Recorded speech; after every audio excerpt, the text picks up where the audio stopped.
Again, what are we going to do about it? How are we going to deal with it?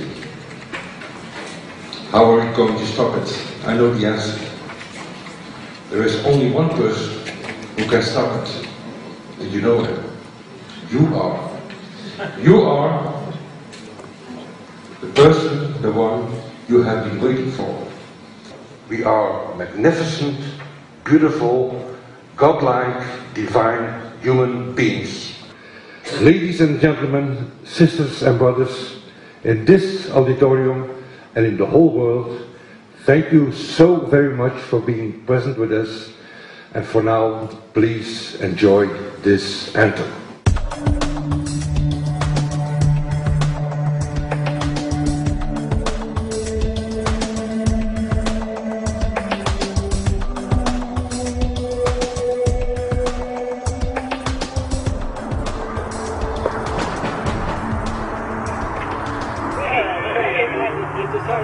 Hey, good to see you. Hey, right on time. Come on in. So, anyway, I'm glad that the weather's been good for you fellas so far. Just think if we were doing this in the wintertime, you might, if you're going to Washington, D.C., you might run into snow. Thank God we're not. That's right. You know, it's interesting because of the different weather modification programs. There's something like, I think, right around 32 in the continental U.S. alone going on. So the theory is that geoengineering is in part weather modification. You know, Mike, that's a very good point. There are so many subsets connected with this issue of geoengineering. People are writing to us all the time with information about the connection to global warming, the connection to weather modification. Some people think there's a connection with Morgellons disease. Others think it's kind of a means of transmitting electromagnetic impulses from the HAARP antenna system up in Alaska and Siberia. Boy, it gets your head spinning, and each area, I think, is worthy of investigation, but we have so little time. I think it's wise for us to stay focused on just the aerospraying and the toxic effect of these chemicals and the destruction of the planet and the damage to human health. What more do you need than that to convince people that we have to put a stop to it? So to stay focused, I think, is our mission on this one.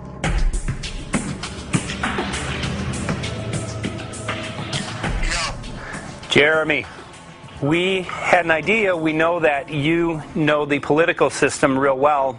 Our idea was this: we have a ton of data and information that we've collected throughout our travels, and you know, we really think a good way to end the film would be addressing this to elected officials, some of the senators. So we were wondering this, if you might be able to come and kind of help us out and perhaps show us the way in how to get this done politically. But it sounds like a really good idea, and I'm also going to get to in terms of researching who it is that we should really focus on talking to about this.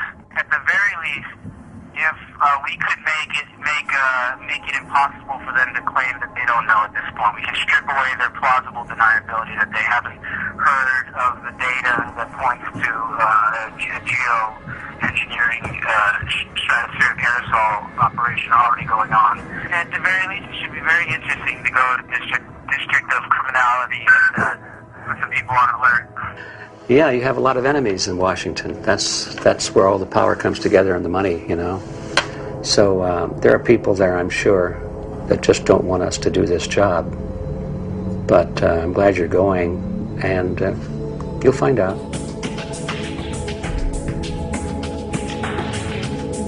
We took the data to Washington, D.C. There we presented our elected officials with the following letter. According to the 5th article of the Bill of Rights amending the Constitution for the United States of America, no person shall be deprived of life, liberty, or property without due process of law.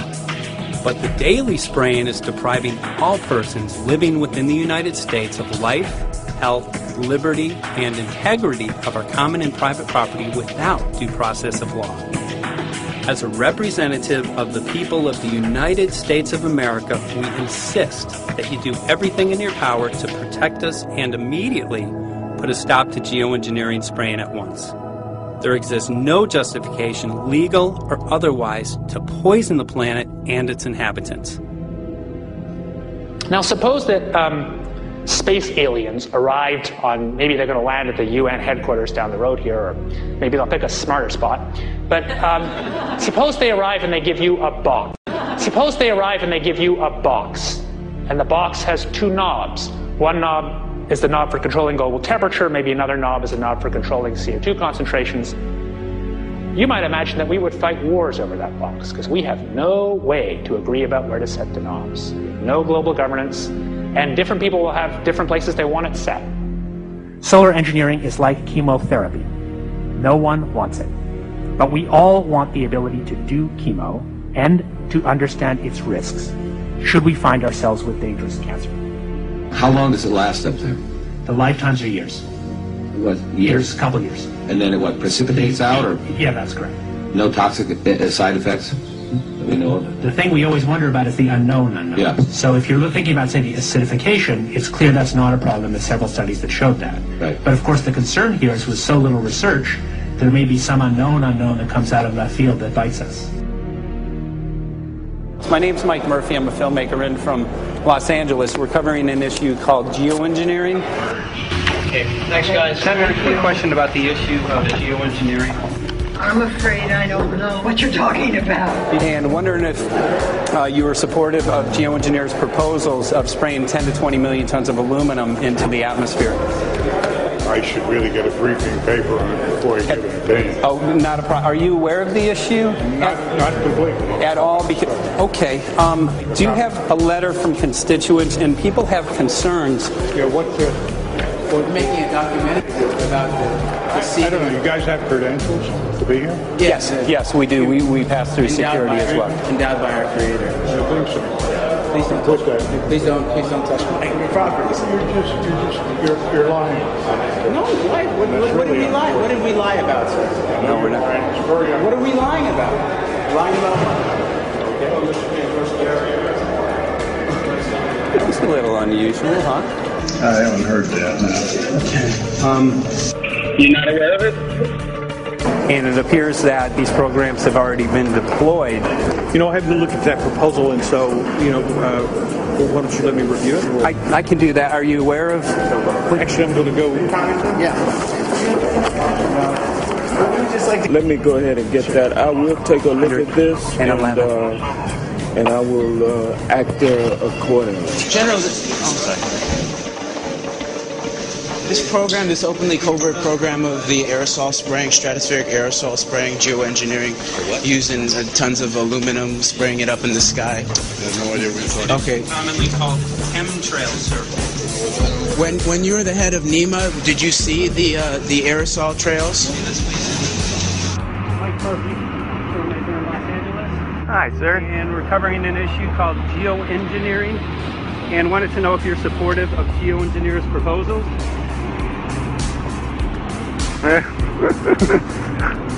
Congressman? Hey, Congressman. I'm wondering if you're supportive of geoengineers' proposals, which is dumping 10 to 20 million tons of aluminum into the atmosphere. Pardon? Okay. You make an appointment to my office. I'm not supportive. I haven't looked at it, so I don't. Have you heard of the issue? Because it's becoming mainstream in public, and there are actually congressional committees which are being formed to talk about these programs. Mm-hmm. Yeah. Well, I think when we drop anything into the atmosphere, we should know prior to the effect of that, right? Yes. And if we don't have the knowledge as to what the effect will be, we shouldn't do it. I think there are 4 different options for thinking about deployment of geoengineering. The first one would be we just ban it. I would argue that one does not want to get too firm a restriction in place on small-scale studies early on because it'll tie the science hands. I think what the science community ought to be trying to do is say, if you do small-scale stuff inside this space, and it's a scientific question what that space ought to be, there shouldn't be a lot of oversight and restriction. Congressman? Excuse me. Hi, I'm Mike Murphy from Los Angeles, covering an issue called geoengineering. These guys are running from the geoengineering issue. I wonder why. I'd have to talk to my staff. I don't know what your details on that are. Have anyone made you aware of the issue, or? Sir? Congressman, your committee talked about geoengineering last November. Are you in support of those proposals? I'd love to give you a paper. Geoengineering? You know nothing about the geoengineering issue? Never heard of it. They call it geoengineering, but... yeah, I never heard of it. It's nothing I've ever heard anything about. When we looked up in the air today outside DC, we saw this stuff going on. Quickly, have you heard of geoengineering? No. The proposals to shoot 10 million tons of metals into the air. This committee, Science and Technology, covered it for the first time. No. No, I've never heard of it. So we were very concerned. How you doing? I'm fine. So what?